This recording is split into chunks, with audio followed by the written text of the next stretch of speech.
প্রতি বছরই শীত আসে আর ডাক্তারের কাছে এক গাদা গাদা করে টাকা দিতে হয়। আমার তো একটু ভালো লাগে না, কিন্তু কি করব, শরীরও তো ভালো রাখতে হবে। তো এইবারে ভেবেছি যে ডাক্তারের কাছে একটা পয়সাও দেবো না। আমি বাজার থেকে কিছু আমলকি নিয়ে এসেছি, সেগুলোকে বেশ ভালো করে প্রথমে একটু ভাপিয়ে নিয়েছি। এরপরে কি করেছি, এরপরে কিছু মশলা নিয়েছি। সেই মশলাগুলোর মধ্যে কি কি নিলাম, জিরে নিয়েছি, মৌরি নিয়েছি, ধনে নিয়েছি, কালো জিরে নিয়েছি, মেথি নিয়েছি, দুটো শুকনো লঙ্কা নিয়েছি, নিয়ে একটু ভালো করে ড্রাই রোস্ট করে এটা মশলা বানিয়ে নিয়েছি। এরপর কড়াইতে সর্ষের তেল দিয়েছি, জিরে, কালো জিরে, মেথি ফোড়ন দিয়ে আমলকিগুলো সব দিয়ে দিয়েছি।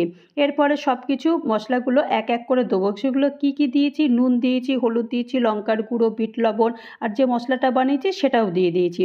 দিয়ে দেওয়ার পর তারপর গুড় দিয়েছি। গুড় দিয়ে দেখো একটু বেশ জলটা একটু বেরিয়ে গেছে। এই জলটা যতক্ষণ পর্যন্ত না শুকোবে ততক্ষণ পর্যন্ত এটা জাল দিতে হবে। এরপর একটু ভিনেগার দিয়ে দেবো, কারণ আচারটা অনেক দিন পর্যন্ত রাখবো। এরপর থেকে মেডিসিন দোকানকে আর পয়সা আমি দেবো না।